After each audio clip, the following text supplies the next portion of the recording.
So we got ourselves a patent right here from Samsung. So this is their patent for their tri-foldable phone. I guess a concept of tri-foldable phone. Keep in mind, once Samsung comes out this year with their tri-foldable phone, this is going to be a every year occurrence. Just like their special edition of the Z Fold series, it's going to be a every year occurrence of their tri-foldable phones. So some of the patents that come out are going to be more than just this year, right? So they might have a patent that they are going to file now and not release for a couple years. So this is a very interesting one. So we have, obviously right down here, 3 foldable displays. The middle looking like it has like a camera on the back, and then the other 2 kind of fold together like a gigantic pancake in a way. We have a hinge on the left, hinge on the right, and then we have 3 separate displays. We have not seen this patent yet, and it looks very thick.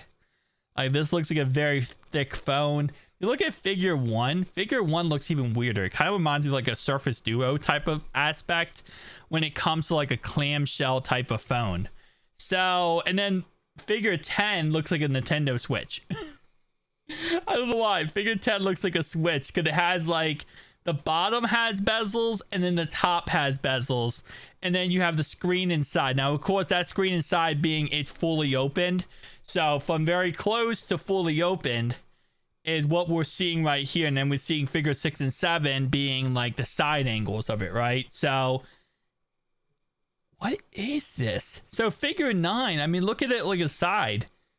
What it looks like, okay, so this is what it looks like. It looks like from like the old, I say the old days, but 2008, 2009, where they would have like the ATC and they would have like the bottom bezels and the top bezels, and like the bottom bezels would have like a speaker or something. That's what it looks like from my point of view.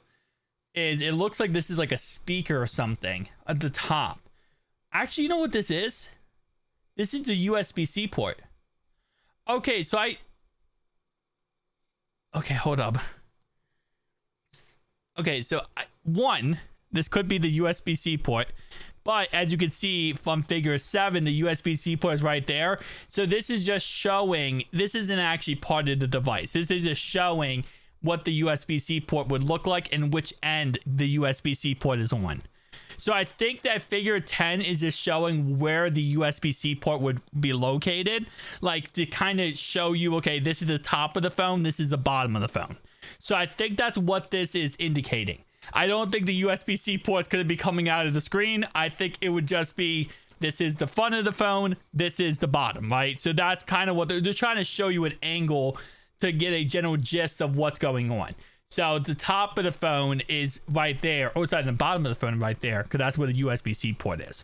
So imagine figure 6 here, or figure 7, excuse me, and then look at figure 10, and the top is just figure 7's USB-C port. So I think that's what that is. Still looks cool though. Cool concept. Definitely interesting to see how this all shapes out in the end. In a way, figure 3 kind of reminds me of like a privacy display. If you guys, not a privacy display, if you guys remember like when they used to have like smart covers and they would put the smart cover on top of the phone and then you would only see like date, time, and that's it, and everything else would be covered. That's what this reminds me of. By the way, those never worked for iPhones because they have like a sleeve. Absolute mess. But tell me down below your thoughts and opinions though. See you guys next one. Peace.